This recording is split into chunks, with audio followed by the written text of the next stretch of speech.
Et cette invitée aujourd'hui, c'est vous, Cécile Allegra. Bonjour. Bonjour. Bienvenue sur ce plateau. Vous êtes franco-italienne, vous êtes réalisatrice et votre dernier film, Le Chant des Vivants, sort aujourd'hui au cinéma, ici en France. Un film sombre et extraordinairement lumineux. On va regarder quelques images et on en parle juste après. Voilà, ces jeunes que l'on vient de voir, Cécile Allegra, s'appellent Anas, David, Sofia, Chérif. Ils viennent de Guinée, du Soudan, de Somalie, d'Érythrée. Tous ont connu l'exil et les camps de détention en Libye. On va y revenir. Et ils sont donc accueillis pendant plusieurs semaines, tout au long d'une année, dans le sud-ouest de la France, à Conques, donc dans l'Aveyron, un tout petit village, accueillis par des bénévoles et des religieux qui vont tenter de les réparer. Comment est-ce qu'on répare ? Écoutez, par le lien, déjà.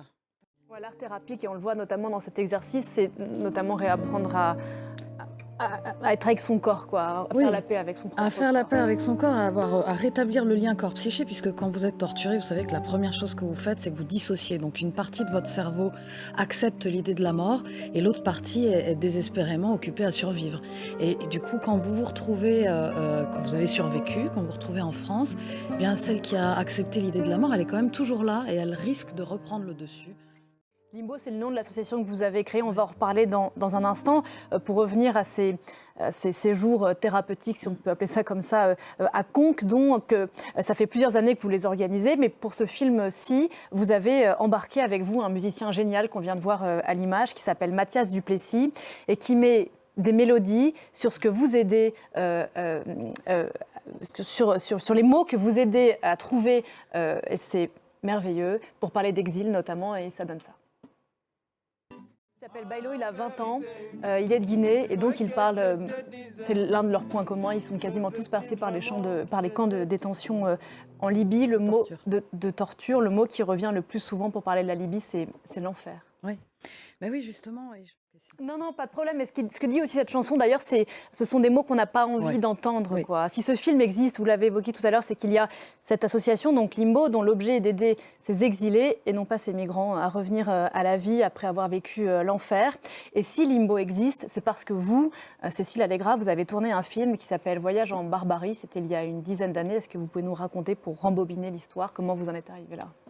Oui, eh bien, avec ma co-réalisatrice, on a... Ce film dont on parle, Voyage en Barbarie, vous a valu le prix Albert Londres et il vous a fait comprendre aussi que si la route de la migration est un enfer, l'arrivée en est un aussi. Il y a cette phrase qui résonne dans une chanson, pourquoi partir de chez soi si tu ne vas nulle part? Ce dont parle ce film aussi, c'est de ce que ça veut dire de poursuivre sa vie quand on arrive quelque part où on est loin d'être attendu.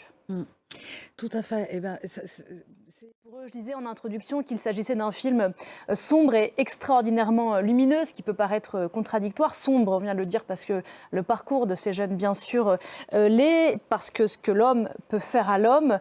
Mais il est aussi question, bien sûr, de lumière dans ce film, de ce que l'homme peut faire à l'homme de l'autre côté, du côté de la lumière. Et ça fait écho au bâtiment absolument magnifique qui se trouve à Conques. Les vitraux de l'abbaye de Conques ont été réalisés par Pierre Soulages, qui est disparu récemment, et dont précisément l'objet de l'œuvre était de faire naître de la lumière dans l'infinie noirceur. Exactement.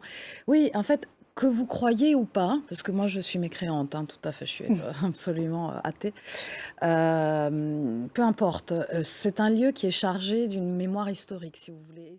Moi, je confirme. On va se quitter avec la dernière chanson du film, si vous nous permettez d'en dévoiler quelques instants. Je défie quiconque qui sortira de la salle de projection donc, de ce film Le Chant des Vivants de ne pas être bouleversé en l'écoutant. Je le suis d'ailleurs, elle s'appelle Vivant. Je ne sais pas pourquoi je suis comme ça. Merci beaucoup, Cécile Allegra, d'être venue ce matin nous parler de ce film Le Chant des Vivants, donc, qui sort aujourd'hui au cinéma. À très bientôt.